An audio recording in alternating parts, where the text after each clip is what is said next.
اللہ تعالیٰ نے قرآن کریم کی سورۃ العصر میں ایک مضمون کو قسم اٹھا کر بیان فرمایا۔ وہ مضمون یہ ہے کہ وہی انسان کامیاب ہوگا جس کا عقیدہ ٹھیک ہو، عمل سنت کے مطابق ہو، صحیح عقیدہ مسنون عمل کی دعوت دیتا ہو، اور اگر اس دعوت پر مشکلات اور مصائب آئیں تو اس کو خندہ پیشانی سے برداشت کرتا ہو۔ اور ایک اس صورت مبارکہ کا مفہوم یہ ہے کہ اللہ تعالیٰ نے قسم اٹھا کر یہ بات سمجھائی اور مضمون بیان فرمایا، وہی انسان کامیاب ہوگا جس کا عقیدہ درست ہو، جس کے اعمال سنت کے مطابق ہوں، اور جو عقائد میں آنے والے شبہات کو زائل کرتا ہو، اور جو اعمال کے راستے میں آنے والی خواہشات کی اصلاح کرتا ہو۔ قسم اٹھائی ہے زمانے کی۔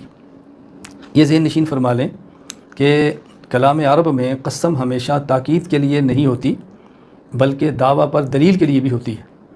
یہاں اللہ تعالیٰ نے ایک دعویٰ فرمایا ہے، ان الانسان لفی خسر الا الذین آمنوا وعملوا الصالحات وتواصوا بالحق وتواصوا بالصبر، کہ وہی انسان کامیاب ہے جس کا عقیدہ درست ہے، عمل سنت کے مطابق ہے، صحیح عقیدہ مسنون عمل کی دعوت دیتا ہے، اور دعوت پر تکلیف آئے تو خندہ پیشانی سے برداشت کرتا ہے۔ یہ دعویٰ ہے۔ اس پر دلیل کیا ہے؟ والعصر، العصر سے مراد ہے انسانی تاریخ۔ قرآن کریم کی اس آیت کا ہر مخاطب انسان، اس کو بتایا جا رہا ہے کہ تمہارے آدم علیہ السلام سے لے کے اپنے دور تک پوری انسانی تاریخ کو دیکھو، کون کامیاب ہے؟ وہی کامیاب ہے کہ جس کے اندر یہ چار چیزیں موجود ہیں، ورنہ انسان ناکام ہے۔ تو یہ اللہ تعالیٰ نے دعویٰ دلیل کے ساتھ بیان فرمایا ہے۔ قرآن کریم کی مبارک عادت ہے اور مبارک طرز ہے قرآن کریم میں اللہ تعالیٰ کا کہ اللہ تعالیٰ دعویٰ بیان فرمائے تو اس دعویٰ پر دلیل دیتے ہیں، اور اگر کوئی شبہ ہو تو اس کو رد فرماتے ہیں، کوئی اعتراض کرتا ہے تو اس کو جواب دیتے ہیں۔ اور یہی ہمارا کام ہے علماء کا، عقائد کو دلائل سے بیان کریں، اور اعتراض ہو تو اس کا جواب دلیل کے ساتھ دیں۔ اب میں اس پر مختصر سی گفتگو بنیادی کرتا ہوں، اچھی طرح سمجھ لیں۔ شریعت کے بنیادی اجزاء 5 ہیں۔ نمبر 1 اعتقادات، نمبر 2 عبادات، نمبر 3 اخلاقیات، نمبر 4 معاملات، نمبر 5 معاشرات۔ اعتقادات کا معنی ہے عقائد، عبادات کا معنی ہے اعمال، اخلاقیات کا معنی ہے اخلاق اور قلبی صفات، اور معاملات کا معنی ہے آپس کے مالی اور دیگر باہمی تعلقات۔ معاشرات کا معنی ہے آپس میں انسانی تمدن میں رہنے کے طریقے۔ یہ شریعت کے بنیادی اجزاء ہیں، اور اگر آپ اس سے درمیانی یعنی اس سے چھوٹی تقسیم کریں تو ہم کہہ سکتے ہیں کہ شریعت کے اجزاء 3 ہیں۔ نمبر 1 اعتقادات یعنی عقائد، نمبر 2 عبادات یعنی اعمال، نمبر 3 اخلاقیات یعنی اخلاق۔ اب اعمال کے اندر آپ تھوڑی سی توسیع کر لیں عبادات میں، اس میں عبادات بھی کر لیں، معاشرات بھی کر لیں، معاملات بھی کر لیں، اسی کا حصہ بن جائیں گے۔ اور اگر اس سے بھی مختصر تقسیم کریں تو ہم کہہ سکتے ہیں کہ شریعت کے بنیادی اجزاء 2 ہیں۔ نمبر 1 اعتقادات یعنی عقائد، نمبر 2 عبادات یعنی اعمال۔ قرآن کریم کی اس سورۃ العصر میں اللہ تعالیٰ نے اس سب سے مختصر تقسیم کا ذکر فرمایا، ان الانسان لفی خسر الا الذین آمنوا وعملوا الصالحات۔ بنیاد 2 چیزیں ہیں، نمبر 1 عقائد، نمبر 2 اعمال۔ آگے تیسری چیز ہے عقائد اور اعمال کی دعوت۔ چوتھی چیز ہے انہی عقائد اور اعمال کی دعوت پر آنے والی مشکلات کو برداشت کرنا۔ لیکن بنیادی یہ 2 چیزیں ہیں، عقائد اور اعمال۔ مختصر سی بات اس پہ کر لیتے ہیں کہ عقیدہ کا معنی کیا ہے، عمل کا معنی کیا ہے، کیونکہ سبق ہمارا اصول عقائد پر چلنا ہے، ہم نے عقائد کے اصولوں پر تفصیلی بات کرنی ہے، اس لیے عقیدہ کا معنی اور عمل کا معنی، چونکہ شریعت کے بنیادی اجزاء 2 ہیں، عقائد اور اعمال۔ عقیدہ کا معنی سمجھیں اور عمل کا معنی سمجھیں۔ عقیدہ کا معنی ہے لغوی ما عقد علیہ القلب والضمیر المنجد، انسان اپنے دل اور ضمیر کو جس کا پابند کرے اسے عقیدہ کہتے ہیں۔ عقیدہ ہے عقدہ سے، عقدن سے کہتے ہیں گرہ، یعنی آدمی کچھ نظریات کی دل میں ایسی گرہ باندھ لے کہ اس کے جسم کے ٹکڑے ہو جائیں لیکن دل میں باندھے والی گرہ کے ٹکڑے نہ ہوں، یہ ہے عقیدہ۔ ما تدین به الانسان واعتقدہ المنجد، جس کو انسان اپنا دین بنا لے اور اس کا اعتقاد رکھ لے، اس کو کہتے ہیں عقیدہ۔ عقیدے کا شریعت میں معنی کیا ہے؟ شریعت عقیدہ کسے کہتی ہے؟ العقیدہ الحکم الجازم الذی یقبلہ القلب وتطمئن الیہ النفس، وہ پختہ حکم ہے جسے دل تسلیم کر لیتا ہے اور انسان کا نفس اس پہ مطمئن ہوتا ہے۔ حتیٰ یسیر یقینا ثابتا لا یخالطہ شک، اتنا پختہ یقین ہوتا ہے کہ اس میں شک کی کوئی گنجائش نہیں رہتی۔ وَهُوَ فِي الدِّينِ مَا يُقْصَدُ بِهِ التَّصْدِيقُ دُونَ الْعَمَلِ، اور شریعت میں وہ نام ہے تصدیق، یعنی دل سے کسی چیز کو سچا سمجھنا، عمل کا ایسے کوئی تعلق نہیں ہے۔ جیسے انسان اللہ تعالیٰ کی ذات پر ایمان لائے، انبیاء پر ایمان لائے اور قیامت کے دن پر ایمان لائے۔ عمل کا معنی، ایک ہے عمل کا معنی لغوی اور ایک ہے عمل کا معنی شرعی۔ لغوی کا معنی ہوتا ہے کہ عربی زبان میں عمل کسے کہتے ہیں، ایک ہوتا ہے کہ شریعت عمل کسے کہتی ہے، دو باتوں میں فرق سمجھیں۔ لغوی معنی محمد بن ابو بکر بن عبد القادر الرازی رحمہ اللہ، وفات 660 ہجری، مختار الصحاح، العبادہ الطاعت، عبادت کا معنی ہے اطاعت کرنا، اور عبادت کا اصطلاحی معنی امام علی بن محمد بن علی المعروف میر سید شریف جرجانی رحمہ اللہ، وفات 816 ہجری، کتاب التعریفات میں لکھتے ہیں فعل المکلف علی خلاف ہوا نفسہ تعظیما لربہ، مکلف آدمی کا اپنے رب کی تعظیم کی وجہ سے اپنے نفس کی خواہش کی مخالفت کرتے ہوئے عمل کرنا، یعنی انسان عبادت کرے، کوئی عمل کرے اور اللہ کی تعظیم کی وجہ سے، اپنے ذاتی مفادات اور ذاتی اغراض کی وجہ سے نہیں، مجھے فلاں دیکھ رہا ہے میں نماز پڑھوں، مجھے وہ نیک سمجھے، اپنے نوکر رکھ لے گا، یہ تو ذاتی مفاد ہے، اس کو عبادت کیسے کہیں گے؟ تو عبادت کہتے ہیں انسان اللہ کو بڑا سمجھ کر اور اپنے نفس کی خواہش کے خلاف، اپنے نفس کی خواہش کے خلاف کوئی کام کرے، یہ ہے عبادت۔ اس سے ایک بات سمجھ آتی ہے، عام طور پر ہمارے بہت سارے حضرات اور خواتین یہ کہتے ہیں جی میرا نماز پڑھنے کو دل نہیں کرتا، روزہ رکھنے کو دل نہیں کرتا، صبح اٹھنے کو دل نہیں کرتا۔ عبادت اس چیز کا نام نہیں ہے کہ آدمی کا دل کرے، عبادت تو نام ہے فعل مکلف کا۔ مکلف کا معنی جس کو تکلیف دی گئی، جس کو مشقت میں ڈالا گیا۔ عبادت کا معنی تو یہ ہے کہ آدمی کا دل نہ کرے اور پھر عبادت کرے، دل کرے اور عبادت کرے تو یہ تو کوئی تکلیف نہیں ہے۔ اس لیے یہ وساوس دماغ سے جھٹک دیں، اٹھنے کو دل نہیں کرتا، جی تو بڑا چاہتا ہے لیکن اٹھ نہیں سکتا، سستی ہو جاتی ہے، دعا فرما دیں، اس کا علاج دعا نہیں ہے، اس کا علاج صرف ہمت ہے۔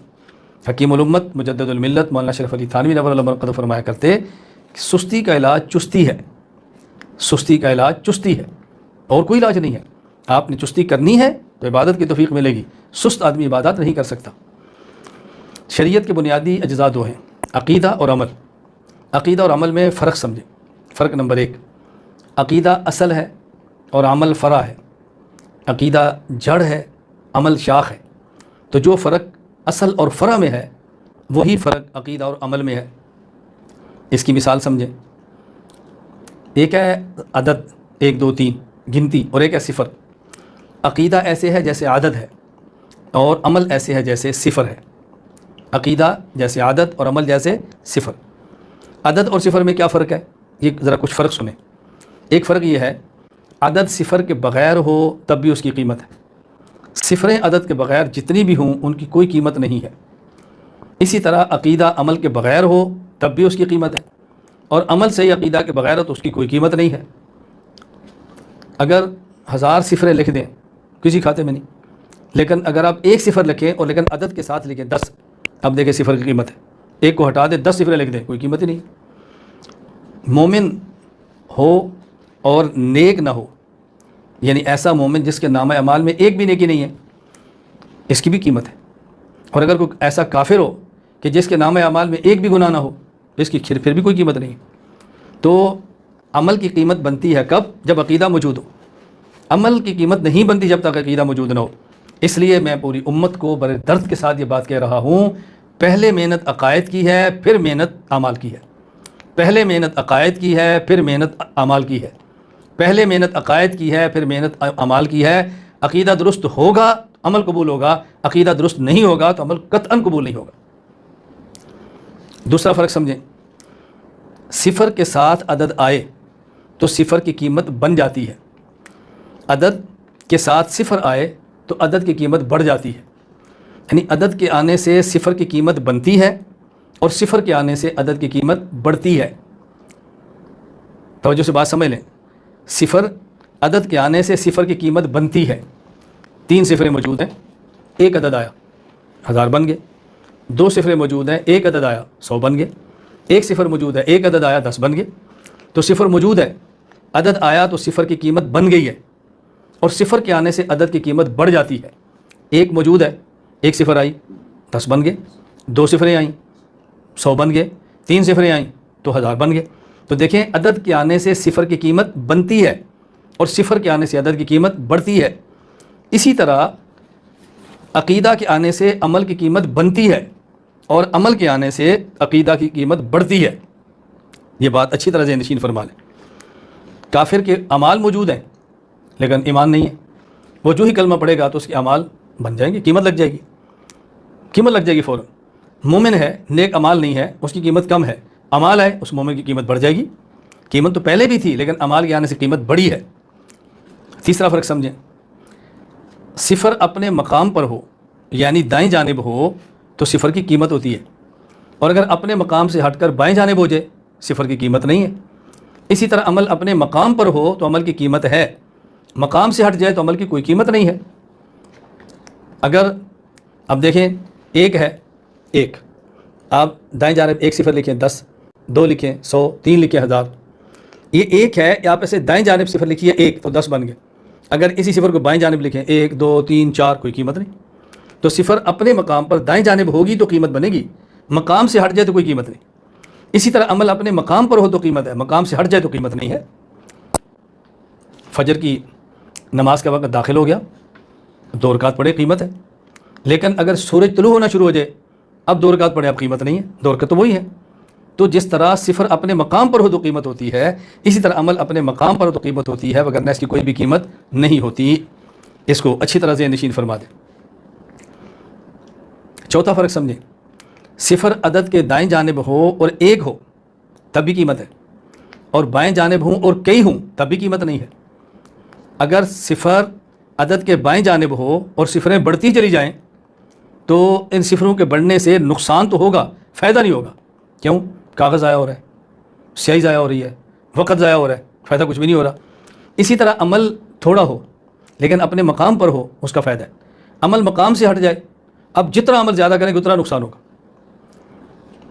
فجر کی سنتیں سورج نکلنے سے پہلے پڑھیں اور 2 پڑھیں, اور سورج نکلنا شروع ہو جائے تو آپ 4 پڑھ لیں, کچھ فائدہ نہیں ہے.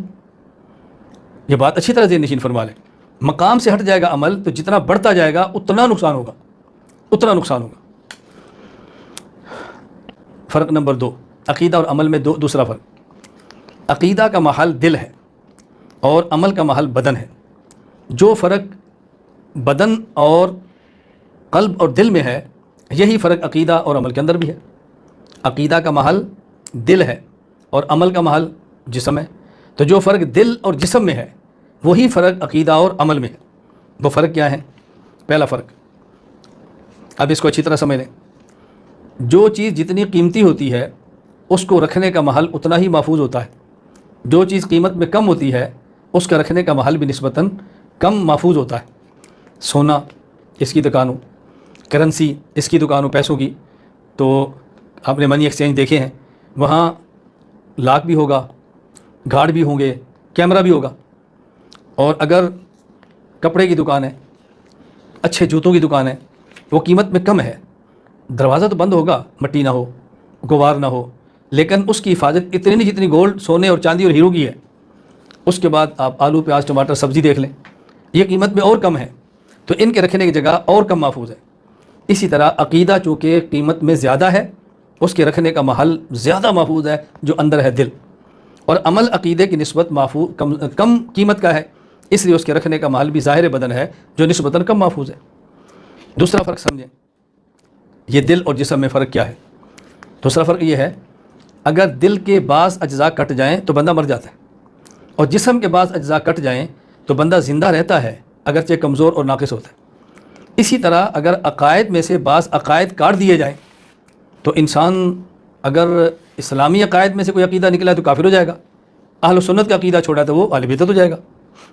لیکن اگر کسی کے عقائد درست ہیں اور کچھ اعمال چھوڑ دیتا ہے تو مسلمان ہی رہے گا, کمزور مسلمان ہوگا لیکن رہے گا مسلمان. تو جس طرح دل کے بعض اجزاء کٹ جانے سے انسان زندہ نہیں رہتا, اسی طرح ضروریات دین میں سے ایک عقیدہ بھی چھوٹ جائے تو بندہ مسلمان نہیں رہتا. ضروریات اہل سنت میں سے ایک عقیدہ بھی چھوڑ جائے اہل سنت نہیں رہتا. لیکن عقیدہ درست ہو اور کچھ اعمال چھوڑ دے تو مسلمان رہتا ہے, اہل سنت رہتا ہے, اگرچہ کمزور درجے کا مسلمان اور کمزور درجے کا وہ مسلمان ہو یا کمزور درجے کا اہل سنتی کیوں نہ ہو. اللہ تعالیٰ ہمیں یہ بات سمجھنے کی توفیق عطا فرمائے. اب ذرا مزید وضاحت سمجھیں عقیدہ کی اہمیت شریعت میں کیا ہے. دیکھیں میں نے بتایا ہے کہ عقائد اصل ہیں, عمل فرع ہے. صحیح عقیدہ کے بغیر اللہ کے عذاب سے نجات ممکن ہی نہیں۔ اگر صحیح عقیدہ ہو، عمل صالح نہ ہو تو نجات کی امید ہے، معاملہ اللہ کے سپرد ہے۔ اللہ چاہے تو معاف فرما دے اور اللہ چاہے تو معاف نہ فرمائے، لیکن مشرک اور کافر کو اللہ معاف نہیں فرمائیں گے۔ حضرت امام اعظم ابو حنیفہ رحمۃ اللہ علیہ وفات 150 ہجری الفقہ الاکبر فرماتے ہیں وما کان من السیئات دون الشرک والکفر ولم یتب عنہا صاحبها حتی مؤمنا فی مشیۃ اللہ ان شاء عذبہ وان شاء عفا عنہ ولم يعذب بالنار اصلا۔ اگر کوئی شخص شرک اور کفر کے علاوہ گناہ کرے اور بغیر توبہ کے مر جائے، مسلمان ہے، مومن ہے، گناہ کی یہ توبہ نہیں کی مر جائے، حضرت امام حنیفہ فرماتے ہیں اللہ کی مشیت پر ہے، اللہ تعالیٰ چاہیں تو اس کو معاف فرما دے اور چاہیں تو اس کو عذاب دے دے، چاہیں تو عذاب دے چاہیں تو عذاب نہ دے، اللہ کی مشیت پر ہے۔ لیکن یہ صرف اور صرف اس کے بارے میں ہے جو گناہ کرتا ہے، کفر اور شرک کی معافی نہیں۔ تو یہاں دو باتیں ذہن نشین فرما لیں۔ پہلی بات، کفر اور شرک ناقابل معافی جرم ہے۔ دوسری بات، کفر اور شرک کے علاوہ بڑے سے بڑا گناہ بھی قابل معافی ہے، ہاں اللہ کی مشیت، اللہ کی مرضی ہے، معاف کریں یا نہ کریں۔ کفر اور شرک ناقابل معافی جرم ہے، اس پر دلائل سورۃ الاعراف آیت نمبر 40 ان الذین کذبوا بآیاتنا واستکبروا عنها لا تفتح لهم ابواب السماء ولا يدخلون الجنة حتى يلج الجمل في سم الخياط وكذلك نجزي المجرمین۔ جن لوگوں نے کفر کیا ہے، اللہ فرماتے ہیں ان کے لیے آسمان کے دروازے نہیں کھولے جائیں گے، وہ جنت میں داخل نہیں ہوں گے۔ آسمان کے دروازے نہیں کھولے جائیں گے۔ ہم 7ویں زمین پر ہیں، اوپر 7 آسمان ہیں، پھر 7 آسمان کے اوپر علیین ہے، پھر علیین کے اوپر جنت ہے۔ یہ بتایا جا رہا ہے کہ جس نے بھی جنت میں جانا ہے تو آسمان سے گزر کر جانا ہے نا، یہ بتایا اس کے لیے آسمان کا دروازہ ہی نہیں کھلے گا، اس لیے جنت میں کہاں جانا ہے؟ مومن فوت ہوتا ہے، قبر میں جاتا ہے تو اس کی روح علیین میں جاتی ہے، اور علیین 7 آسمان سے اوپر ہے۔ کافر مرتا ہے، جسم اس کا قبر میں ہے، روح اس کی سجین میں جاتی ہے جو 7 زمینوں سے نیچے ہے۔ تو مومن کی موت کے بعد روح جنت میں کب جائے گی؟ آسمانوں سے گزر کے۔ فرمایا جو کفر پہ مرتا ہے لا تفتح لهم ابواب السماء ولا يدخلون الجنہ حتی یلج الجمل فی سم الخیاط۔ فرمایا جس طرح سوئی کا باریک سا سوراخ ہے، اس میں سے اونٹ کا گزرنا ناممکن ہے، اسی طرح کافر کا جنت میں جانا ناممکن ہے۔ میں حیران ہوں کہ بعض لوگ کیسے کہہ دیتے ہیں جنت بہت وسیع ہے، صرف تم نے نہیں جانا، اوروں کو بھی جانے دو۔ ہم کسی کو جنت میں کیسے بھیج سکتے ہیں؟ ہم کسی کو جنت سے کیسے روک سکتے ہیں؟ ہم کون ہوتے ہیں کسی کو جنت یا جہنم میں بھیجنے والے؟ اللہ تعالیٰ نے قرآن کریم میں فیصلہ فرما دیا ہے کافر کو خدا جنت میں نہیں بھیجیں گے، تو ہم چاہیں وہ تب بھی نہیں جائے گا، ہم نہ چاہیں مومن تب بھی جنت میں جائے گا۔ ہمارے چاہنے نہ چاہنے سے کیا ہوتا ہے؟ اللہ ہم یہ بات سمجھنے کی توفیق عطا فرما دے۔ تو ایک شخص تھے، وہ یہی بات کہہ رہے تھے، دیکھو اللہ کی جنت اتنی بڑی ہے، اگر صرف تم ہی نے جنت میں جانا ہے، ہم ہی نے جانا ہے، اتنی بڑی جنت کو خدا کیا کریں گے؟ بیٹا بات سمجھو، آخری شخص جو جنت میں جائے گا اس کو اللہ دنیا سے 10 گنا بڑی جنت دیں گے، لیکن وہ 10 گنا بڑی جنت میں رہنے والا ایک ہوگا اور اس کے بعد کوئی نہیں ہوگا۔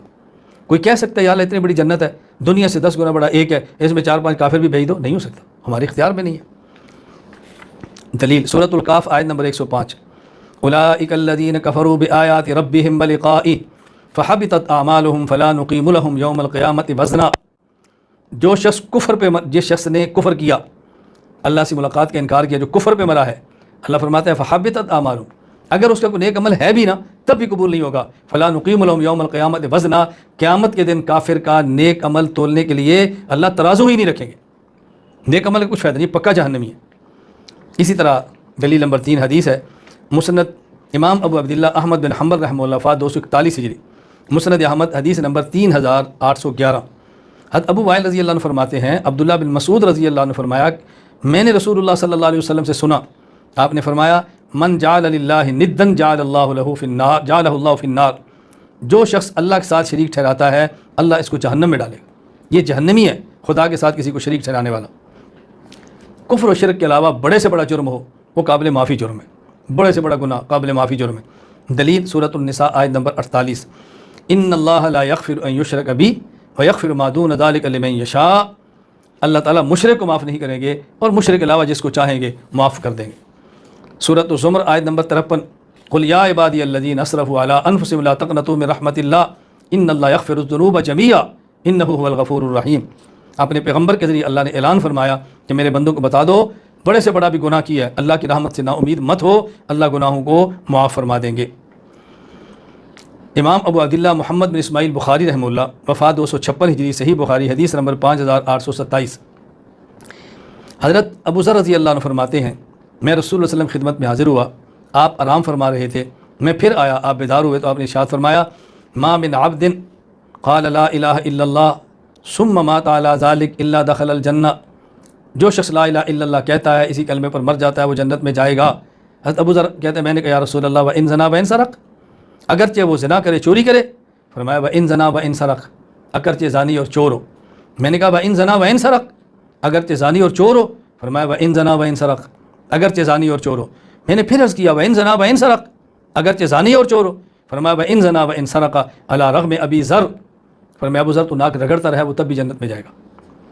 تو رسول اللہ صلی اللہ علیہ وسلم نے کتنی واضح بات ارشاد فرما دی ہے، کتنی واضح بات ارشاد فرما دی ہے۔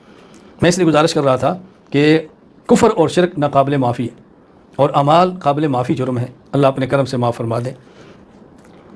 عقائد کے بارے میں اصول یاد رکھ لیں، آگے بھی میں انشاءاللہ اس پر بات کروں گا، لیکن یہاں بات ذہن نشین فرما لیں، میں تفصیل سے بات آگے کروں گا۔ وہ کیا کہ عقائد کے لیے مسلمان ہونے کے لیے ضروری ہے کہ انسان کے سارے عقائد درست ہوں۔ ایک عقیدہ بھی اسلام کے خلاف ہوا تو بندہ مسلمان نہیں رہ سکتا۔ اسی طرح اہل سنت والجماعت ہونے کے لیے ضروری ہے کہ اس کے تمام عقائد اہل سنت والے ہوں۔ ایک عقیدہ بھی اہل سنت والجماعت کے خلاف ہوا، یہ شخص اہل سنت والجماعت نہیں ہو سکتا۔ عربی کا ایک معروف شعر ہے ان العقائد کلھا اس لاسلام الفتح، ان العقائد کلھا اس لاسلام الفتح ان ضاع امر واحد بینہن فقد غوا، یہ عربی کا شعر ہے۔ میں اکثر طلبہ سے کہا کرتا ہوں کہ مختصر اشعار یاد کیا کریں۔ ان العقائد کلھا اس لاسلام الفتح ان ضاع امر واحد بینہن فقد غوا، تمام عقائد اسلام کی بنیاد ہیں، اے نوجوان اسلام کی بنیاد ہیں، اگر ایک عقیدہ بھی خراب ہو جائے تو انسان گمراہ ہو جاتا ہے۔ فارسی کا شعر ہے خشت اول چوں نہت معمار کچ تا سریا میر ابد دیوار کچ، اگر مستری اور معمار بنیاد کی اینٹ کو ٹیڑھا رکھ دے دیوار ٹیڑھی جاتی ہے، خاص سریا ستارے تک کیوں نہ جائے، بنیادیں ٹیڑھی ہو جائے تو دیوار کو سیدھا کرنا مشکل ہو جاتا ہے۔ عقائد کو اہمیت کے ساتھ سمجھنا بہت ضروری ہے۔ عقائد دین کی بنیاد ہیں، ان پر اسلام کی عمارت کا مدار ہے۔ اگر عقائد کی بنیاد نہ ہو تو اسلام کی عمارت کا وجود ممکن ہی نہیں ہے۔ اس لیے عقائد کو ہر حال میں سیکھیں، محنت کریں۔ امام ابو حنیفہ نعمان بن ثابت رحمہ اللہ وفات 150 ہجری الفقہ الاکبر میں فرماتے ہیں وَإِذَا أُشْكِلَ عَلَى الْإِنسَانِ شَيْءٌ مِّن دَقَائِقِ عِلْمِ التوحید، انسان کو اگر علم توحید کے مسائل سمجھنے میں دشواری پیش آئے فَإِنَّهُ يَنبَغِي لَهُ أَن يَعْتَقِدَ فِي الْحَالِ مَا هُوَ الصَّوَابُ عِندَ اللَّهِ تَعَالَى، بس اتنا ذہن بنا لے کہ اللہ کی ذات کے بارے میں جو اسلام نے عقائد بتایا وہ درست ہے، میں اس کو مانتا ہوں، لیکن اس پر رکے نہیں۔ إِلَىٰ أَن يَجِدَ عَالِمًا فَيَسْأَلَهُ وَلَا يَسْأَهُ تَأْخِيرُ الطَّلَب، اور عالم کی تلاش کرے، جب عالم تک پہنچ جائے پھر عالم سے تفصیلات معلوم کرے۔ بلا یعذر بالوقف فی، اور اگر عالم کو تلاش نہیں کرتا یہ اس کا عذر کوئی قابل قبول نہیں ہے۔ ویکفر ان وقف فی، اور اگر صحیح عقائد کے بارے میں خاموشی اختیار کرے کہ مجھے نہیں پتہ تو امام رحمہ اللہ فرماتے شخص کو مسلمان نہیں سمجھا جائے گا۔ یعنی بنیادی عقائد توحید کے بارے میں کہ مجھے نہیں پتہ، میں تو عالم نہیں ہوں، میں تو جانتا نہیں ہوں، بھائی جانتا تجھے جاننا چاہیے، پڑھنا چاہیے، تیری ذمہ داری ہے۔ میں عرض یہ کر رہا تھا کہ شریعت کے بنیادی اجزاء دو ہیں، نمبر 1 عقائد، نمبر 2 اعمال۔ جس علم میں عقائد سے گفتگو ہو اس کو علم العقائد، علم الکلام کہتے ہیں، اور جس علم میں اعمال، احکام، مسائل سے گفتگو ہو اس کو علم الفقہ کہتے ہیں۔ علم العقائد، علم الکلام کو الفقہ الاکبر کہتے ہیں اور علم الفقہ کو الفقہ الاصغر بھی کہتے ہیں۔ ایک تو میں نے بتایا کہ عقائد کے علم کو علم الکلام کہتے ہیں اور احکام اور مسائل کے علم کو علم الفقہ کہتے ہیں، اور کبھی تقسیم یوں کی جاتی ہے کہ عقائد کے علم کو بھی علم الفقہ، مسائل کے علم کو بھی علم الفقہ، لیکن فرق کیا ہے؟ عقائد کے علم کو کہتے ہیں الفقہ الاکبر اور مسائل کے علم کو کہتے ہیں الفقہ الاصغر۔ عقائد بڑی فقہ ہے اور مسائل کہتے ہیں چھوٹی فقہ ہے۔ شیخ عبدالعزیز بن عبداللہ الراجحی الہدایۃ الربانیہ فی شرح العقیدۃ الطحاویہ، اس میں لکھتے ہیں لما کتب الامام ابا حنیفہ النعمان رحمہ اللہ اوراقا جمعها فی اصول الدین سماها الفقہ الاکبر، حضرت امام ابو حنیفہ نے چند اوراق پر مشتمل مختصر سا رسالہ اصول دین میں لکھا تو اس کا نام لکھا الفقہ الاکبر۔ اما فقہ فروع الدین فهو الفقہ الاصغر، اور جو فروع دین کا علم فقہ الاصغر ہے۔ علامہ راجحی لکھتے ہیں فیکون العلم علمین، علم کی 2 قسمیں ہیں، علم اصول الدین وہذا هو الفقہ الاکبر، وعلم فروع الدین وہذا هو الفقہ الاصغر۔ ایک ہے علم اصول دین کا اور ایک ہے علم فروع دین کا۔ جو اصول دین کا علم ہے وہ الفقہ الاکبر ہے، اور جو فروع دین کا علم ہے وہ الفقہ الاصغر ہے۔ دوسرا حوالہ امام ابو المؤید موفق بن احمد الخارزمی المکی الحنفی رحمہ اللہ، وفات 568 ہجری۔ انہوں نے امام حماد بن ابو حنیفہ رحمہ اللہ سے روایت نقل کی ہے مناقب الامام الاعظم کتاب میں۔ حضرت حماد امام حنیفہ رحمہ اللہ کے صاحبزادے ہیں، بیٹے۔ وہ فرماتے ہیں کان ابو حنیفہ رحمہ اللہ یأمرنی بطلب الکلام، امام حماد کہتے ہیں کہ میرے والد ابو حنیفہ مجھے حکم دیتے علم الکلام سیکھو، ویحدونی کثیرا علی، اور مجھے علم الکلام سیکھنے پر ابھارتے، اور فرماتے یا بنی تعلم الکلام فإنہ الفقہ الاکبر، یا میرے بیٹے علم الکلام کو سیکھو، کیوں؟ یہ علم الکلام الفقہ الاکبر ہے۔ میں نے الفقہ الاکبر پڑھاتے ہوئے یہ بات کہی کہ عقائد کے علم کو الفقہ الاکبر کہتے ہیں اور مسائل کے علم کو الفقہ الاصغر کہتے ہیں۔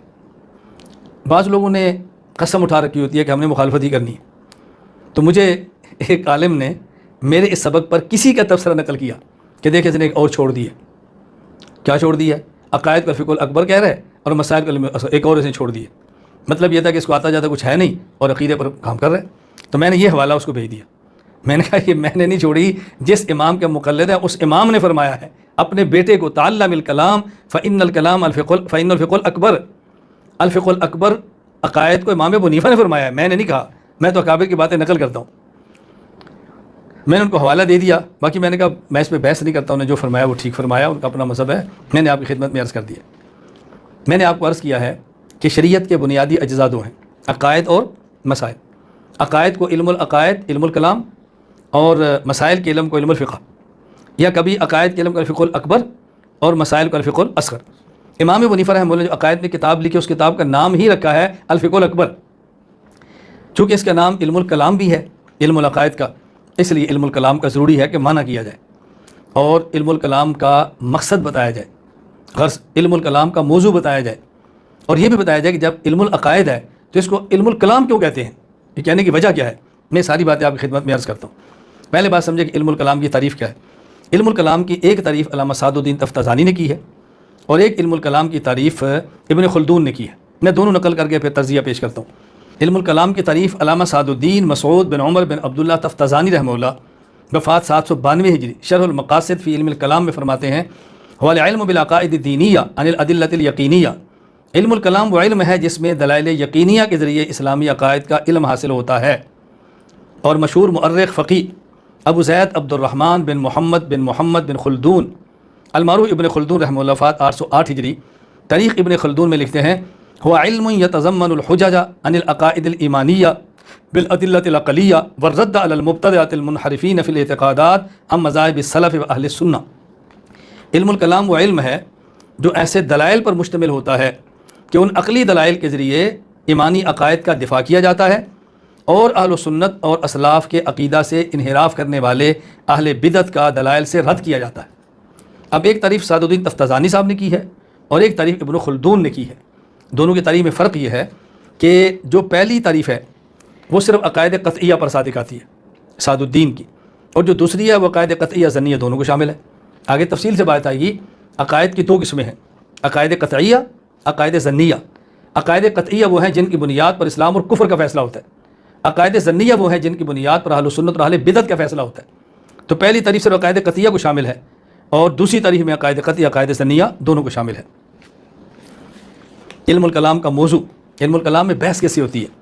قاضی محمد اعلیٰ تھانوی رحمہ اللہ، وفات 1191 ہجری، کشاف اصطلاحات الفنون میں لکھتے ہیں المعلوم من حیث ان یتعلق به اثبات العقائد الدینیہ، اس کا موضوع ایسی معلومات جن سے اسلامی عقائد کو ثابت کیا جائے، یہ علم الکلام کا موضوع ہے، ایسی معلومات جن سے عقائد دینیہ کو اسلامی عقائد کو ثابت کیا جائے۔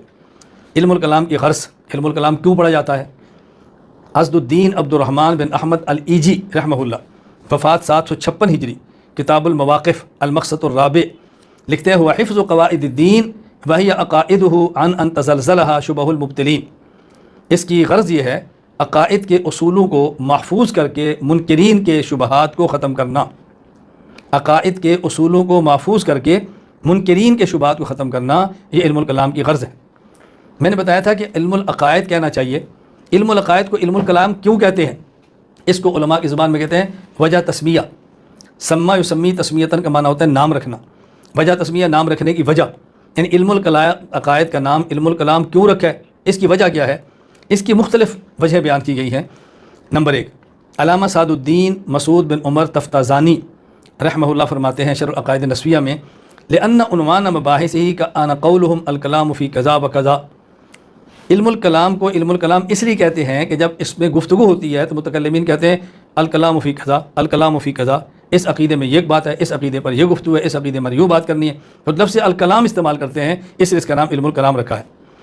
علم الکلام کو علم الکلام کہنے کی دوسری وجہ، لأنہ یورث قدرتاً علی الکلام فی تحقیقات شرعیات و الزام الخصوم کالمنطق للفلاسفہ، یہ بھی علامہ سعد الدین تفتازانی نے شرح العقائد النسویہ میں وجہ بتائی ہے، کہتے اس لیے کہ علم الکلام اسلامی عقائد اور مسائل کو ثابت کرنے اور مخالف کو خاموش کرانے پر کلام کرنے کی صلاحیت پیدا کر دیتا ہے، اس لیے کہتے ہیں علم الکلام ہے، یعنی مخالف کو خاموش کرانے کی اس میں صلاحیت پیدا ہوتی ہے تو کہتے ہیں علم الکلام ہے، کہ آدمی کے اندر ایسی کلام کی طاقت پیدا کرتا ہے کہ آدمی کلام کر کے دوسرے کو خاموش کراتا ہے، تو علم کا نام علم الکلام رکھ دیا۔ کیوں؟ تزانی نے شرح المقاصد میں تیسری وجہ بیان کی ہے، لأنه اول ما يجب من العلوم التي انما تعلم وتتعلم بالكلام فاطلق عليه هذا الاسم لذلك ثم خص به ولم يطلق على غيره تمييزا، کہتے ہیں کہ جو علوم کلام کے ذریعے سیکھے جاتے ہیں، گفتگو سے، بول کر، ایک ہے لکھ کر، اس طرح لکھنے سے نہیں آتا، اس میں بولنا پڑتا ہے، وہ علوم جو کلام کے سیکھے سکھائے جاتے ہیں، ان میں علم الکلام پہلا علم ہے، اس لیے اس علم پر علم الکلام کا لفظ بولا گیا۔ اب اور بھی ایسے علوم ہوں گے جو سیکھنے سکھانے بولنے سے تعلق رکھتے ہیں، لیکن چونکہ پہلا ہے اس لیے صرف اسی کو نام علم الکلام دیا تاکہ باقی علوم سے اس کو ممتاز کر دیا جائے۔ جو چوتھی وجہ، علامہ تفتازانی رحمہ اللہ شرح العقائد النسویہ میں چوتھی وجہ بیان فرماتے ہیں، لأنه انما يتحقق بالمباحثة وإدارة الكلام من الجانبين وغيره قد يتحقق بمطالعة الكتب والتأمل، کہتے ہیں چوتھی وجہ یہ ہے، علم کلام فریقین کے درمیان بحث و مباحثہ اور گفتگو کے تبادلہ کے ذریعے حاصل ہوتا ہے، جبکہ دیگر علوم کبھی کتب کا مطالعہ اور غور و فکر کرنے سے بھی حاصل ہو جاتے ہیں۔ یعنی علم الکلام علم العقائد ایسا ہے کہ گفتگو سے حاصل ہوتا ہے، یہ جانبین کو بحث کرنی پڑتی ہے، بولنا پڑتا ہے، پھر نتیجہ نکلتا ہے، یہ صرف مطالعہ کتب سے نہیں آتا، اس لیے اس کا نام علم الکلام رکھ دیا ہے۔ پانچویں وجہ علامہ تفتازانی رحمہ اللہ نے شرح العقائد النسویہ میں لکھی ہے، فرماتے ہیں لأنه لقوت ادلته صار كأنه هو الكلام دون ما اداه من العلوم كما يقال للاقوى من الكلامين هذا هو الكلام، کہتے ہیں اس لیے کہ علم الکلام کے دلائل اتنے مضبوط اور قوی ہوتے ہیں کہ جس کی وجہ سے ایسا ہو گیا جیسے کلام تو صرف علم الکلام ہی ہے، جس طرح دو بندوں کے کلام میں مضبوط کلام کے بارے میں کہتے ہیں بات تو یہ ہوئی نا، بس اگر دو آدمی باتیں کرتے ہیں نا، بات دونوں کر رہے ہوتے ہیں، لیکن جس کی بات بہت مضبوط ہوتی ہے کہتے ہیں بات تو یہ ہوئی نا، حالانکہ دوسری بھی تو بات ہوتی ہے نا، تو کہتے ہیں چونکہ علم الکلام دلائل میں اتنا مضبوط ہوتا ہے، گویا کہنا پڑتا ہے علم الکلام تو یہ ہوا، اس لیے اس کا نام علم الکلام رکھ دیا گیا ہے۔ علم الکلام کی اہمیت کتنی ہے، میں اس پر ایک حوالہ پیش کرتا ہوں، اندازہ فرمائیں۔ ایمان اور عقائد کی اصلاح فرض عین ہے، اور ایمان اور عقائد کی تفصیلات معلوم کرنا فرض کفایہ ہے۔ اللہ کی ذات کو ماننا تو فرض عین ہے، تفصیلات ہر کے ذمہ نہیں ہے۔ انبیاء پر ایمان لانا تو فرض ہے، تفصیلات کا جاننا فرض کفایہ ہے، یہ بات ذہن نشین فرما لیں۔ ایمان اور عقائد کی اصلاح فرض عین ہے، اور ایمان عقائد کی تفصیلات معلوم کرنا فرض کفایہ ہے، اور جس علم کے ذریعے چیزیں معلوم ہوتی ہیں وہ علم علم الکلام ہے۔ گویا علم الکلام میں مہارت حاصل کرنا اور سیکھنا سکھانا فرض کفایہ ہے۔ حجت الاسلام امام ابو حامد محمد بن محمد المعروف امام غزالی رحمہ اللہ، وفات 505 ہجری، الاقتصاد فی الاعتقاد التمہید الثالث، فرماتے ہیں الاشتغال بہذا العلم من فروض الکفایات، اس علم میں مشغول ہونا فرض کفایہ ہے۔ بیٹا ان دلائل کو سمجھو، جو ہمارے کام اور ہمارے طریقہ کار پر اعتراض کرتے ہیں ان کو یہ بات سمجھاؤ، امت کے کن اکابر نے اس علم کلام کے بارے میں کیا فرمایا ہے۔ امام غزالی فرماتے ہیں فَإِن قُلْتَ فَلِمَ صَارَ مِن فُرُوضِ الْكِفَایَاتِ وَقَدْ ذُكِرَتْ أَنَّ أَكْثَرَ الْفِرَقِ يَضُرُّهُم ذَلِكَ وَلَا يَنفَعُهُم، تم کیسے کہتے ہو علم الکلام فرض کفایہ ہے؟ کتنے فرقے ہیں جن کو علم الکلام نقصان دیتا ہے، علم الکلام ان کو فائدہ نہیں دیتا، اور آپ کہتے ہیں فرض کفایہ؟ یہ رافضی ہیں، یہ دیگر جتنے ہیں یہ علم الکلام حاصل کرتے ہیں، وہ تو ہدایت پر نہیں ہے، تو آپ کیسے کہتے ہیں فرض کفایہ؟ امام غزالی فرماتے ہیں فعلم، یہ بات اچھی طرح سمجھو، قد سبق ان ازالت الشکوک فی اصول العقائد واجبہ، یہ بات پہلے گزر چکی ہے کہ اصول عقائد میں شکوک کو شبہات کو زائل کرنا واجب ہے، شکوک اور شبہات کو دور کرنا لازم ہے، باعتبار شک غیر مستحیل، اور شکوک پیدا ہوتے رہتے ہیں۔ وَإِنْ كَانَ لَا يَقَعُ إِلَّا فِي الْعَقْلِ، اگرچہ کچھ لوگوں کو ہوں، جو امام غزالی اپنے دور کی بات کرتے ہیں 6 صدی ہجری کے، آج تو ہر بندے کو شکوک و شبہات پیدا ہو رہے ہیں، فرماتے ہیں شکوک تو پیدا ہوتے ہیں۔ ثُمَّ الدَّعْوَةُ إِلَى الْحَقِّ بِالْبُرْهَانِ مُهِمَّةٌ فِي الدِّينِ، پھر آپ نے دعوت دلائل کے ساتھ دینی ہے، یہ بھی اہم ہے۔ ثُمَّ لَا يُبْعَدْ أَن يَصُورَ مُبْتَدِعٌ وَيَتَصَدَّى لِإِغْوَاءِ أَهْلِ الْحَقِّ بِإِفَادَةِ الشُّبْهَةِ فِيهِمْ، پھر یہ بات بھی ضروری ہے کہ بدعتی اہل حق کو گمراہ کرنے کے لیے شبہات پیدا کریں گے۔ فلا بد ممن يقاوم شبهته بالکشف ويعارض اغواء بالتقبیح، فرمایا ضروری ہے کوئی ایسا مرد حر میدان میں نکلے جو ان کے شبہات کو دور کرے اور ان کی تعویلات کا رد کرے۔ ولا يمكن ذلك الا بهذا العلم، اور شبہات کا رد کرنا علم الکلام کے بغیر ممکن ہی نہیں ہے۔ ولا تنفك البلاد عن امثال هذه الوقائع، امام غزالی 6 ہجری کی بات کر رہے ہیں، 505 میں فوت ہوئے نا، 6 ہجری۔ امام فرما رہے ہیں کہ کوئی شہر سے خالی نہیں ہے، ہر جگہ پر یہ فتنے ہیں۔ فوجب ان يكون في كل قطر من الاقطار وسق من الاسقاء قائم بالحق، فرماتے ہیں ہر ملک میں، ہر شہر میں ایک بندہ ایسا ضروری ہے جو حق لے کر کھڑا ہو، مشتغل بهذا العلم، اس علم کے اندر مشغول ہو، جو قام دعاة المبتدع ويستميل المائلين للحق، بدعتیوں کو جواب دے، حق سے ہٹنے والوں کو اپنی طرف مائل کرے، ويصفي قلوب اہل السنت ان عوارض الشبہات، اور اہل السنت کے قلوب کو شبہات کو ختم کر کے پاک اور صاف کر دے۔ ایسے آدمی بہت ضروری ہے، جو حضرت امام غزالی رحمۃ اللہ علیہ فرما رہے ہیں۔ علم الکلام کی فضیلت کیا ہے؟ علم الکلام کو سعد التفتازانی رحمہ اللہ فرماتے ہیں اشرف العلوم ہے، اشرف العلوم۔ کیوں؟ علامہ سعد الدین مسعود بن عمر بن عبداللہ تفتازانی رحمہ اللہ وفات 792 ہجری، شرح العقائد النسویہ میں لکھتے ہیں، فرمایا وبالجملۃ اشرف العلوم، یہ اشرف العلوم ہے۔ کیوں؟ لکونی اساس الاحکام شرعیہ، علم الکلام تمام احکام شرعیہ کی بنیاد ہے۔ ورئیس العلوم الدینیہ، علم الکلام علوم دینیہ کا سردار ہے۔ وکون معلومات العقائد الاسلامیہ، علم الکلام میں اسلامی عقائد کو بیان کیا جاتا ہے۔ بغایت الفوز بالسعادات دینیہ و دنیویہ، علم الکلام کا مقصود دینی اور دنیوی سعادات کا حاصل کرنا ہے۔ ببراہین الحجج القطعیہ المؤید اکثر بالادلۃ السمعیہ، اور علم الکلام کے براہین ایسے دلائل قطعی ہیں جن میں سے اکثر کی تائید دلائل نقلی سے بھی ہوتی ہے۔ یہاں بطور فائدہ یہ بات ذہن نشین فرما لیں کہ تفتازانی فرماتے ہیں وبراہین الحجج القطعیہ المؤید اکثرها بالادلۃ السمعیہ، میں آگے اس پر بات کروں گا۔ فرماتے ہیں علم الکلام کے جو عقائد ہیں وہ دلائل قطعیہ ہیں جن میں سے اکثر کی دلیل دلائل نقلیہ سے ہوتی ہے، قرآن کریم اور حدیث سے۔ اس سے معلوم ہوتا ہے کہ بہت سارے دلائل علم الکلام میں ایسے ہوں گے جو عقلی دلائل ہوں گے، وہ نقلی دلائل نہیں ہوں گے۔ یہ بات ذہن نشین فرما لیں، میں آگے جا کر اس پر گفتگو کروں گا، میں آگے اس پر بات کروں گا، پھر آپ کو بہت تفصیل سے بات سمجھ آئے گی کہ شریعت کے جو عقائد ہیں نا بنیادی، توحید، رسالت اور قیامت، اس کی بنیاد دلائل نقلیہ قرآن حدیث نہیں ہے، اس کی بنیاد دلائل عقلیہ ہیں۔ میں آگے جا کر بات کروں گا، میں سمجھاؤں گا اس کو۔ ایک کسی آپ کافر کو کہتے ہیں اللہ کو مانو، وہ کہتے ہیں دلیل، آپ قرآن کی آیت پڑھو، وہ کہتے ہیں قرآن کس کا کلام ہے؟ کہتے ہیں اللہ کا، کہتے ہیں میں تو اللہ کو نہیں مانتا۔ اب اس کو اللہ کیسے منواؤ گے؟ اللہ کا وجود تو عقلی دلیل سے آپ منوائیں گے نا۔ میں آگے اس پہ دلائل دوں گا، جیسے ابھی تھوڑی دیر پہلے مجھے آپ کہہ رہے تھے نا کہ یہ وہ چیزیں ہیں جو بہت دقیق اور باریک ہیں، یہ سطحی نظر سے باتیں سمجھ نہیں آتی۔ سطحی نظر آپ کسی کو یہ بات کہہ دو گے کہ جی بنیادی عقائد توحید، رسالت اور قیامت ہے، اور اس کے اصل عقائد عقلی ہے، نقلی نہیں ہے، تو لوگ پھر قرآن کریم کیوں ہے؟ بھائی توحید کی دعوت آپ نے مومن کو نہیں، کافر کو دینی ہے۔ کافر تو قرآن کو نہیں مانتا، اس کو تو آپ نے عقل سے پہلے اللہ کا وجود بتانا ہے، جب اللہ کا وجود مان لے گا اس کے بعد آپ اس کو اللہ کا کلام بتا دیں۔ بات سمجھیں، آگے اس پر بات آئے گی۔ ایک شخص کسی کے پاس جاتا ہے عدالت کی طرف سے کہ مجھے عدالت نے بھیجا ہے، اس کو گرفتار کر لو، یہ میرے پاس عدالت کا لیٹر ہے۔ وہ کہے گا پہلے تم یہ ثابت کرو کہ تم عدالت کی طرف سے ہو، پہلے یہ ثابت کرو نا، اس کے بعد دیکھیں گے کہ تمہارے پاس جو لیٹر ہے کس کا ہے۔ بھائی آپ کے پاس اگر کال آ جائے، کال کیا ہے، کل آپ پولیس اسٹیشن آؤ، تو آپ پہلے پوچھیں گے کہ کال کہاں سے ہے، یہ پولیس کا نمبر بھی ہے کہ نہیں، رانگ نمبر تو نہیں ہے۔ پہلے یہ طے ہو کہ کال پولیس کی ہے، تو پھر پوچھنے کی ضرورت نہیں، آپ جائیں، پہلے یہ ثابت کریں کہ اللہ ہے، پھر ثابت ہوگا اللہ کا کلام ہے۔ خیر میں اس پر آگے بات کروں گا انشاءاللہ۔ سوال یہ ہے اگر علم الکلام اتنا اہم ہے، اتنی فضیلت والا ہے، تو ہمارے اسلاف نے اس کو حاصل کرنے سے منع کیوں کیا، روکتے کیوں ہیں؟ امام ابو یوسف یعقوب بن ابراہیم، امام اعظم ابو حنیفہ رحمہ اللہ کے سب سے بڑے شاگرد، وفات 182 ہجری، النبراس شرح و شرع عقائد، اس میں ان کا جملہ ہے من تکلم تصدق، کہتا ہے جس نے علم الکلام کو حاصل کیا وہ زندیق ہو گیا۔ زندیق کہتے ہیں ایسے بندے کو جو کافر خود کو گئے مسلمان۔ تو اگر اتنا ضروری ہے تو امام یوسف اتنی سخت بات کیوں کہتے ہیں؟ یہ بات سمجھ لیں۔ ہمارے اسلاف نے علم الکلام حاصل کرنے سے منع کیا ہے، لیکن کس کو منع کیا؟ کس کو منع کیا؟ انہوں نے ہر کسی کو منع نہیں کیا، منع کیا اس بندے کو جو متعصب اور ضدی ہو، منع کیا اس کو جو یقین حاصل کرنے سے خالی ہو، منع کیا اس کو جو مسلمانوں کے عقائد کو خراب کرنے کے لیے پڑے، منع کیا ان کو جو فلسفہ کی باریکیوں کو فٹ کرے جس کی ضرورت ہی نہیں ہے، ہر کسی کو تھوڑا منع کیا ہے۔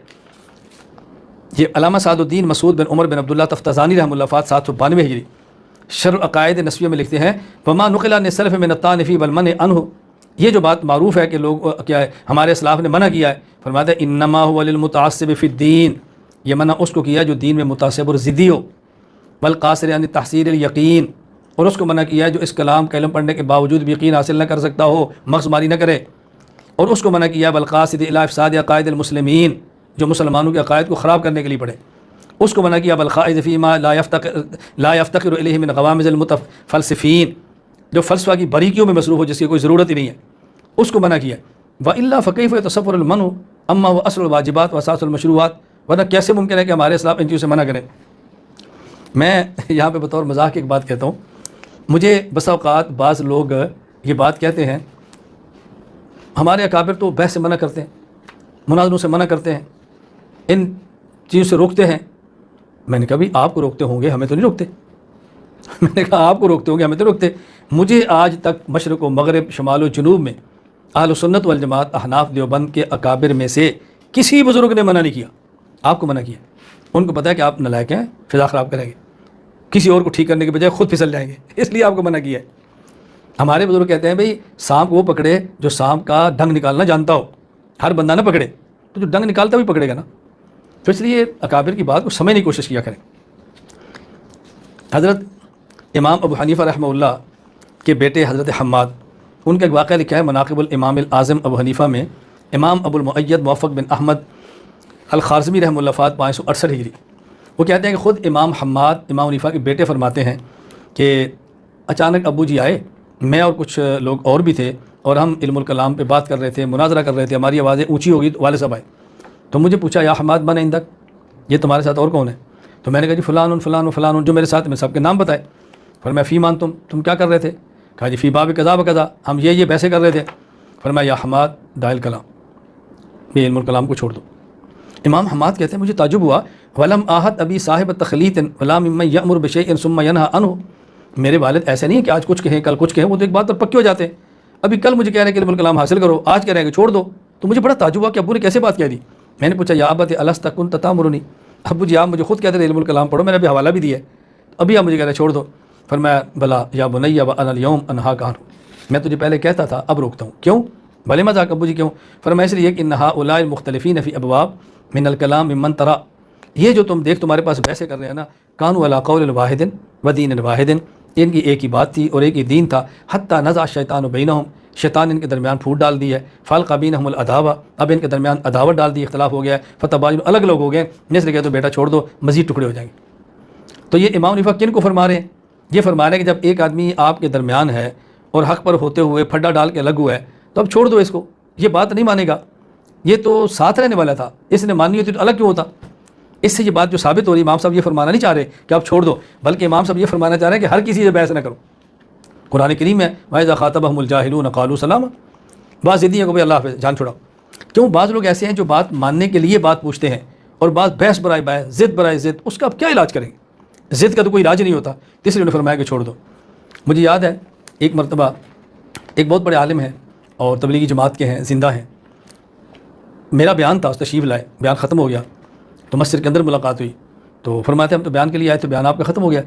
پھر خیر ہم بیٹھ گئے، دسترخوان پہ بیٹھے تو ایک اور نے سوال کر دیا ساتھ جو تھا، کہا جی آپ تو حنفیت کے ترجمان شمار ہوتے ہیں اور آپ مناظرے کرتے ہیں، امام ابو حنیفہ رحمۃ اللہ مناظرے سے منع کرتے تھے، آپ کیسے ترجمان ہیں؟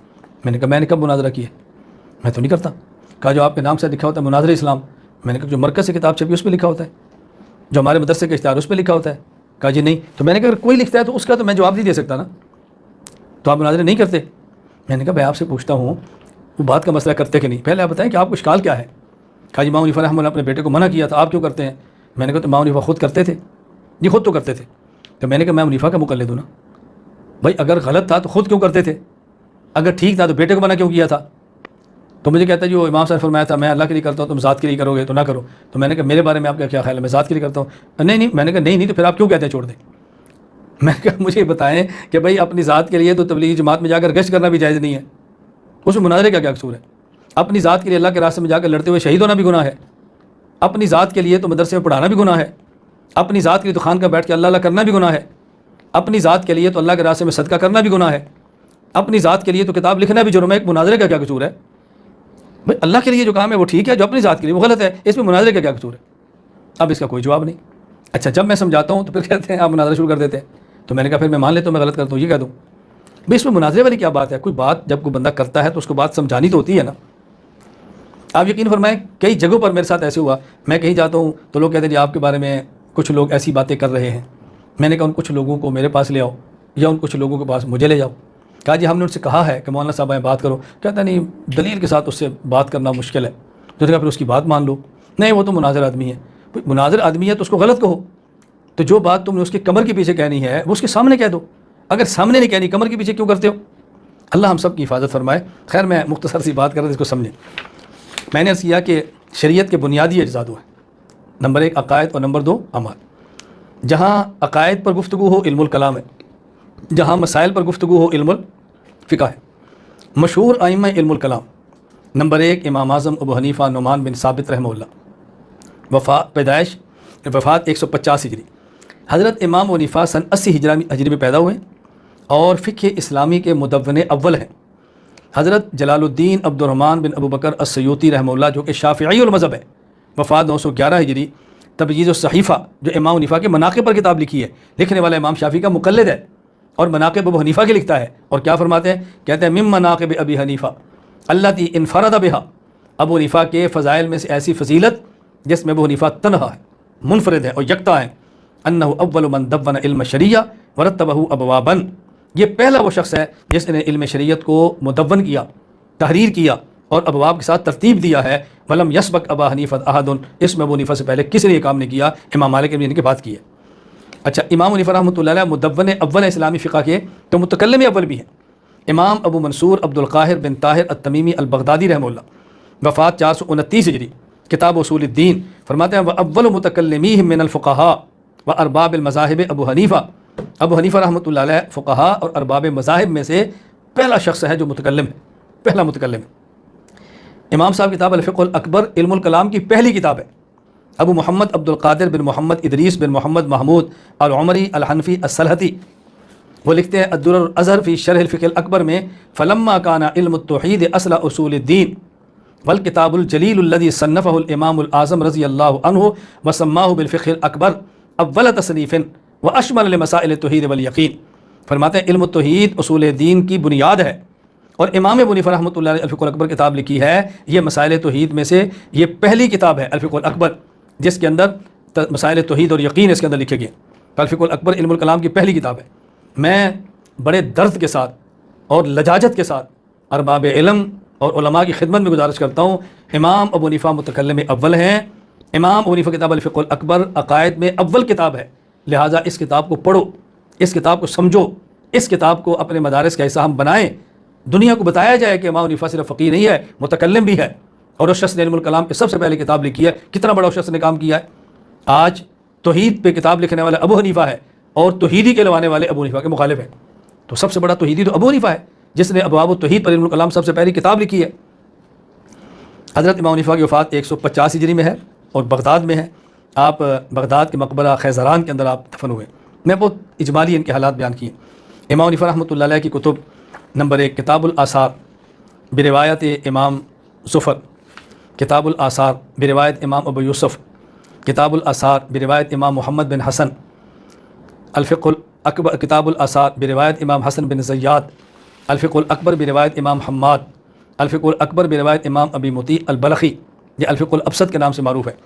الرسالہ الی عثمان البتی، کتاب العالم المتعلم، کتاب المجرد فی الفقہ، کتاب الرہن، کتاب الفرائض، کتاب الشروط، کتاب الصلاۃ، المقصود فی التصریف صرف کے اوپر کتاب، المقصود فی التصریف، کتاب اختلاف الصحابہ، کتاب السیر، کتاب الرد علی القدریہ، کتاب الوصیہ. یہ میں نے 18 کتب کے نام پیش کیے اور لوگ کتنا بڑا جھوٹ بولتے ہیں کہ ابو حنیفہ کی کوئی کتاب ہی نہیں ہے. اور ہم خاموش ہو جاتے ہیں. استاد جی اس کا جواب کیا ہے؟ کچھ تم بھی عقل سے کام لے لو. چھوٹا سا سوال ہے جی، جواب کیا ہے؟ ہر بندہ وہ جو غیر مقلد کہتے ہیں تم ایسے امام کی تقلید کرتے جس کی تو کتاب ہی کوئی نہیں ہے. اسے کو عقائد میں پہلی کتاب امام حنیفہ کی ہے الفقہ الاکبر، اور آپ کہتے ہیں کتاب ہی نہیں ہے. دوسرا امام ابو الحسن اشعری رحمہ اللہ، یہ امام شافعی رحمہ اللہ کے مقلد ہیں. ان کی ولادت سن 260 ہجری بصرہ میں ہوئی ہے. بچپن میں والد کا انتقال ہوا. ان کی والدہ کا دوسرا نکاح مشہور معتزلی محمد بن عبد الوہاب بن سلام المعروف ابو علی جبائی وفات 303 سے ہوا. فن مناظرہ علم الکلام آپ نے ستیلے والد ابو علی جبائی سے پڑھا. فن مناظرہ ان سے پڑھا جو معتزلی ہے، لیکن طبیعت سلیم تھی، فطرت سلیم تھی، معتزلہ سے الگ ہوئے اور زندگی بھر اہل سنت والجماعت کا دفاع کرتے رہے. آپ کی وفات سن 324 ہجری میں. آپ کی کتب الفصول، الموجز، کتاب فی خلق الاعمال، کتاب فی الاستطاعہ، کتاب کبیر فی الصفات، کتاب فی جواز رؤیت اللہ بالابصار، کتاب فی الرد علی المجسمہ، مقالات الاسلامیین واختلاف المسلین، کتاب فی الرؤیہ، مختصر مدخل الی الشرح والتفصیل.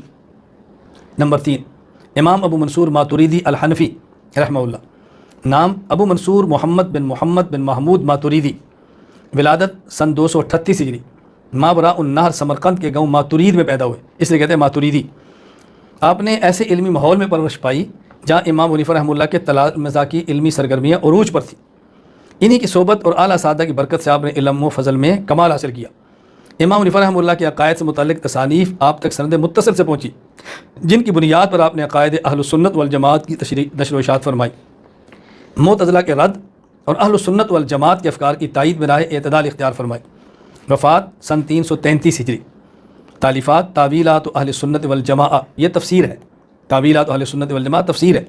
کتاب التوحید، کتاب رد اوائل الادلہ للکعبی، کتاب بیان وہم المعتزلہ، کتاب المقالات، کتاب رد وعید الفساق للکعبی، کتاب رد تہذیب الجدل، کتاب رد الاصول الخمسۃ للباہلی، کتاب رد الامامۃ لبعض الروافض، کتاب رد علی اصول القرامطہ، کتاب الجدل. یہاں 2-3 باتیں اچھی طرح ذہن نشین فرما لیں. پہلی بات، اس امت میں متکلمین بہت سارے گزرے ہیں جنہوں نے علم الکلام میں تصانیف لکھی ہیں اور اہل سنت والجماعت کے عقائد کی توضیح فرمائی ہے. امام ابو بکر محمد بن طیب الباقلانی رحمہ اللہ، وفات 403 ہجری. امام ابو زید عبید اللہ بن عمر بن عیسیٰ الدبوسی رحمہ اللہ، وفات 432 ہجری. امام الحرمین ابو المعالی عبد الملک بن ابی محمد عبداللہ الجوینی رحمہ اللہ، وفات 478 ہجری. امام ابو حامد محمد بن احمد الغزالی رحمہ اللہ، وفات 505 ہجری. امام نجم الدین ابو حفص عمر بن محمد بن احمد النصفی رحمہ اللہ، وفات 537 ہجری. امام فخر الدین محمد بن عمر الرازی رحمہ اللہ، وفات 604 ہجری. علامہ سعد الدین مسعود بن عمر بن عبداللہ تفتازانی رحمہ اللہ، وفات 792 ہجری. شاہ ولی اللہ محدث دہلوی رحمہ اللہ، وفات 1176 ہجری. قاسم علوم الخیرات مولانا محمد قاسم ننوتوی رحمہ اللہ، وفات 1297 ہجری. یہ وہ ائمہ ہیں جو علم الکلام کے ائمہ ہیں. اور آپ کے لیے حیران کن بات ہوگی، یہ سارے مقلد ہیں، ان میں کوئی ایک بھی غیر مقلد نہیں ہے جن نے عقائد پر کام کیا ہے. اور میں حیران ہوں کہ مقلد سر جھکا کے پھرتا ہے کہ شاید ہمارے عقیدے کمزور ہیں. یعنی جنہوں نے عقائد پہ کام کیا ہے، عقائد امت پہ پھیلایا ہے، وہی گھبرا رہا ہے کہ ہمارے عقیدے شاید کمزور ہیں. نالائق نہ بنیں، اٹھیں، پڑھیں، اپنے اکابر کو سمجھیں. امام باقلانی مالکی ہے، امام دبوسی حنفی ہے، نیشا پوری شافی ہیں، امام غزالی شافی ہیں، علامہ نسوی حنفی ہیں، فخر الدین رازی شافی ہیں، تفتازانی حنفی ہے، شاہ ولی اللہ حنفی ہے، مولانا قاسم ننوتوی حنفی ہیں. ہمارے اکابر تھے سارے. میں نے عرض کیا کہ ائمہ علم الکلام بہت ہیں، لیکن ہم نے بطور خاص 3 کا ذکر کیا، امام اعظم کا اور امام ابو منصور ماتوریدی کا اور امام ابو الحسن اشعری کا. کیوں؟ یہ 3 حضرات علم الکلام کی بنیاد ہے. یہ ایسے ہی ہے جیسے امت میں مجتہدین کئی گزرے ہیں. امام عبد الرحمن ابن ابی لیلہ رحمہ اللہ، وفات 83 ہجری. امام سعید بن المسیب رحمہ اللہ، وفات 94 ہجری. امام لیث بن سعد بن عبد الرحمن رحمہ اللہ، وفات 94 ہجری. امام ابراہیم بن یزید النخعی رحمہ اللہ، وفات 96 ہجری. امام عامر بن شراحیل شابی رحمہ اللہ، وفات 104 ہجری. امام قاسم بن محمد بن ابی بکر رحمہ اللہ، وفات 108 ہجری. امام سفیان بن سعید الثوری رحمہ اللہ، وفات 161 ہجری. لیکن ان میں سے 4 ائمہ، امام اعظم ابو حنیفہ نعمان بن ثابت رحمہ اللہ، وفات 150 ہجری. امام مالک بن انس رحمہ اللہ، وفات 179 ہجری. امام محمد بن ادریس شافعی رحمہ اللہ، وفات 204 ہجری. امام ابو عبداللہ احمد بن حنبل بغدادی رحمہ اللہ، وفات 241 ہجری. کا تذکرہ اہمیت سے اس لیے کیا جاتا ہے کہ ان 4 مجتہدین ایسے ہیں کہ امت میں فقہی مذاہب کی ترویج اور تقلید کی بنیاد یہی لوگ ہیں. تو جس طرح ائمہ علم الکلام کئی ہیں لیکن بنیاد 3 ہیں، امام حنیفہ، امام اشعری اور امام ماتوریدی. اسی طرح ائمہ مذہب کئی ہیں لیکن بنیاد یہ چار ہے، امام حنیفہ، امام مالک، امام شافعی اور امام احمد بن حنبل۔ دوسری بات یہاں سمجھ لیں کہ عقائد میں ائمہ اربع اور اشاعرہ اور ماتریدیہ کا اتفاق ہے، عقائد میں اختلاف نہیں ہے، کیونکہ عقائد میں اختلاف ہونے سے یا اہل اسلام سے نکل کر اہل کفر میں جاتا ہے یا اہل سنت سے نکل کر اہل بدعت میں جاتا ہے، اور یہ چاروں ائمہ اور اشاعرہ اور ماتریدیہ مسلمان بھی ہیں اور اہل سنت بھی ہیں۔ اس کا معنی یہ ہے کہ ان کا اختلاف وہ عقائد کا اختلاف نہیں ہے، ان کا اختلاف کئی فروع کا اختلاف ہے، اور جو ان کا عقیدے کا اختلاف ہے وہ اختلاف لفظی ہے، نزاع لفظی ہے، نزاع حقیقی نہیں ہے۔ نزاع حقیقی وہ ہوتا ہے کہ جہاں عقائد کا اختلاف ہو، اور نزاع لفظی وہ ہوتا ہے جہاں عقائد کا اختلاف نہ ہو، تعبیر کا اختلاف ہو۔ میں دونوں کی مثال دیتا ہوں۔ اہل سنت والجماعت کا عقیدہ ہے کہ ثواب و عذاب قبر برحق ہے، معتزلہ کہتے ہیں ثواب و عذاب قبر ثابت نہیں ہے، یہ حقیقی اختلاف ہے، اسے کہتے ہیں اختلاف۔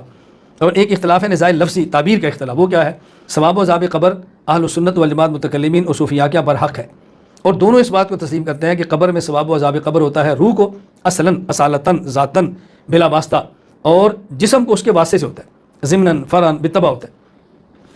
اب اہل سنت والجماعت متکلمین کہتے ہیں کہ ثواب و عذاب قبر اصل ہوتا ہے روح کو، اور روح کے واسطہ سے جسم کو، لیکن اس روح کا نام کیا ہے؟ متکلمین کہتے ہیں اس کا نام روح ہے، اور صوفی کہتے ہیں نہیں، اس روح کا نام ہے جسم مثالی۔ وہ جسم مثالی کیوں کہتے ہیں؟ انسان پہ موت آتی ہے، اس کے جسم سے روح نکلتا ہے، سوال ہے کہ جب روح نکلی ہے اس روح کی شکل کیا ہے؟ تو روح کہتے ہیں جسم سے نکلنے کے بعد یہ متشکل بشکل الجسد الاصلی ہوتی ہے، یعنی جو انسان کی اپنی شکل ہے نا، روح نکلتا ہے تو روح کی وہی شکل ہوتی ہے۔ متکلم کہتے ہیں کہ یہ روح ہے، اور صوفی اہل سنت کہتے ہیں کہ یہ جسم مثالی ہے۔ جسم مثالی کا معنی کیا ہے؟ تو روح، لیکن اس کی شکل جسم مثالی کی طرح، تو اس کو جسم مثالی کہتے ہیں۔ اب متکلمین اہل سنت والجماعت کہتے ہیں ثواب و عذاب قبر ہوتا ہے روح کو، اور صوفیہ کہتے ہیں جسم مثالی کو، تو بات تو ایک ہی ہے نا، تعبیر کا فرق ہوا نا، اسے کہتے ہیں نزاع لفظی، اس کو نزاع حقیقی نہیں کہتے۔ اور یہ جو بات میں نے کی ہے، شیخ الاسلام علامہ شبیر احمد عثمانی رحمہ اللہ وفات 1369 ہجری، تفسیر عثمانی سورہ بنی اسرائیل آیت نمبر 85 کے تحت خاتم المحدثین علامہ انور شاہ کشمیری کے حوالے سے لکھتے ہیں، جمہور اہل شرع جس کو روح کہتے ہیں وہ صوفیاء کے نزدیک بدن مثالی سے موسوم ہے جو بدن مادی میں حلول کرتا ہے۔ ایک سوال اور اس کا جواب سمجھ لیں۔ شبہ کیا ہے؟ کہتے ہیں آپ مقلد ہیں امام ابو حنیفہ رحمہ اللہ کے، اور جب عقائد کی باری آتی ہے تو آپ کہتے ہیں جی ہم ماتریدی ہیں اور اشعری ہیں، جب آتی ہے باری مسائل کی تو آپ کہتے ہیں ہم حنفی ہیں، اور جب باری آتی ہے عقائد کی تو آپ کہتے ہیں جی ماتریدی اور اشعری ہیں۔ تو جب امام حنیفہ کے آپ مقلد ہیں تو عقائد میں آپ امام حنیفہ کی تقلید کو چھوڑ کر یہ اشعری اور ماتریدی کیوں بن جاتے ہیں؟ کیا امام حنیفہ کو عقائد نہیں آتے تھے؟ کیا ان کو عقائد کا پتہ نہیں تھا؟ یہ سوال ہے، جواب ذہن نشین فرمائیں۔ دیکھیں، ہم اصول اور فروع میں امام اعظم ابو حنیفہ رحمہ اللہ کے مقلد ہیں، لیکن یہاں اصول کا معنی عقائد نہیں ہے، یا اصول کا معنی وہ قوانین، وہ قواعد اور وہ کلیات ہیں جن سے مسائل کا استنباط ہوتا ہے، مسائل کا استخراج ہوتا ہے، جس سے مسائل نکلتے ہیں، ان مسائل کو فروع کہتے ہیں۔ یعنی ہم امام حنیفہ کے مقلد ہیں قواعد، قوانین اور کلیات میں بھی، اور ان سے نکلنے والے مسائل میں بھی، ہم فروع میں بھی ان کے مقلد ہیں۔ باقی ہم خود کو اشعری اور ماتریدی کیوں کہتے ہیں؟ اس کی وجہ یہ نہیں کہ ہم اشعری اور ماتریدی اس وجہ سے ہیں کہ امام ابو الحسن اشعری یا امام ابو منصور ماتریدی کے مقلد ہیں، نہیں، یہ لوگ اس دور کے ہیں، دوسری ہجری کے آخر میں، کہ جس دور میں معتزلہ کا فتنہ عروج پر تھا۔ ان دونوں نے معتزلہ کا مقابلہ کیا ہے، تو ہم ماتریدی اور اشعری اس وجہ سے نہیں کہتے کہ منفی نہیں ہے، ہم اس وجہ سے کہتے ہیں کہ معتزلی نہیں ہے، بلکہ ہم ماتریدی اور اشعری ہیں۔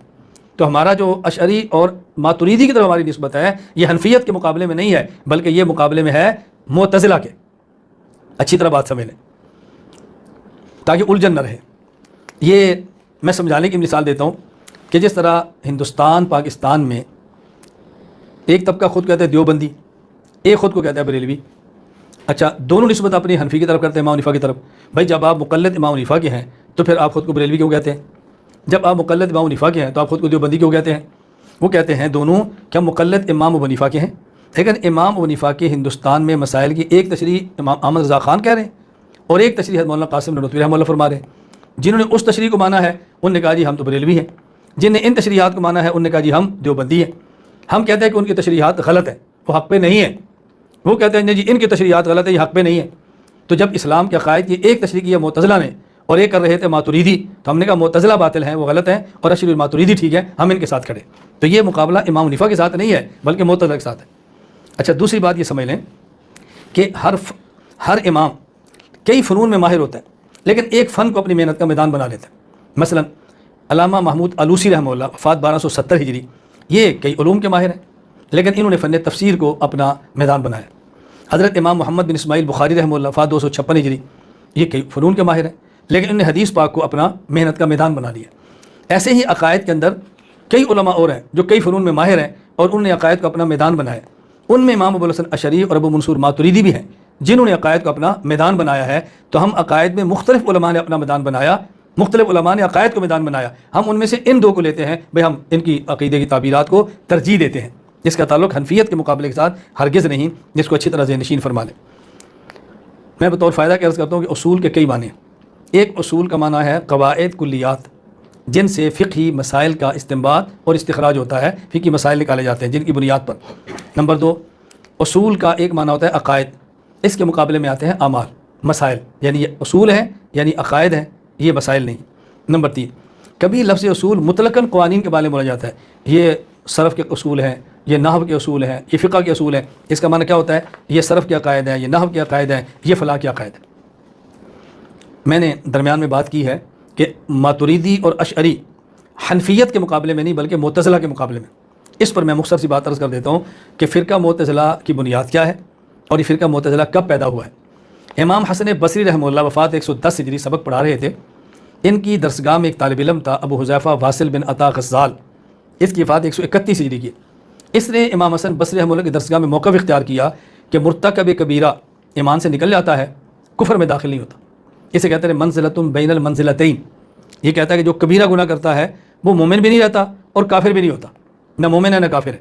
جب اس نے یہ رائے پیش کی تو امام حسن بصری فرمانے لگے قد اعتزل عنا، یہ ہم سے الگ ہو گیا، اعتزال، قد اعتزل عنا، یہ ہم سے الگ ہو گیا ہے۔ اسی وجہ سے اس دن سے واصل بن عطا اور ان کے ماننے والوں کو کہا گیا معتزلہ، اعتزل یعتزل اعتزالا، الگ ہونے والے، یعنی وہ لوگ اہل سنت والجماعت سے الگ ہو گئے، لیکن انہوں نے اپنا نام اصحاب العدل والتوحید رکھا تھا۔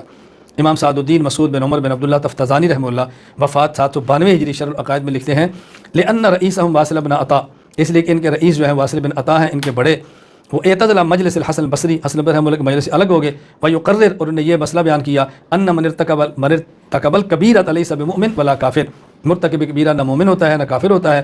ویثبت المعتزلۃ بین المنزلتین، انہوں نے المنزلۃ بین المنزلتین ایک یعنی عقیدہ کر لیا، یعنی ایک ہے منزل ایمان، ایک ہے منزل کفر، یہ ایمان سے نکل گیا کفر میں نہیں گیا، منزلۃ بین المنزلتین۔ حسن بصری فرماتے ہیں قد اعتزل عنا فسموا المعتزلۃ وهم سموا انفسهم اصحاب العدل والتوحید۔ حسن بصری رحمہ اللہ اور اہل سنت نے ان کا نام معتزلہ رکھا اور ان لوگوں نے اپنا نام اصحاب العدل والتوحید رکھ لیا۔ اللہ تعالیٰ ہمیں اصول عقائد کو پڑھ کر سمجھ کر اصول عقائد کی روشنی میں عقائد کا کام کرنے کی توفیق عطا فرمائے۔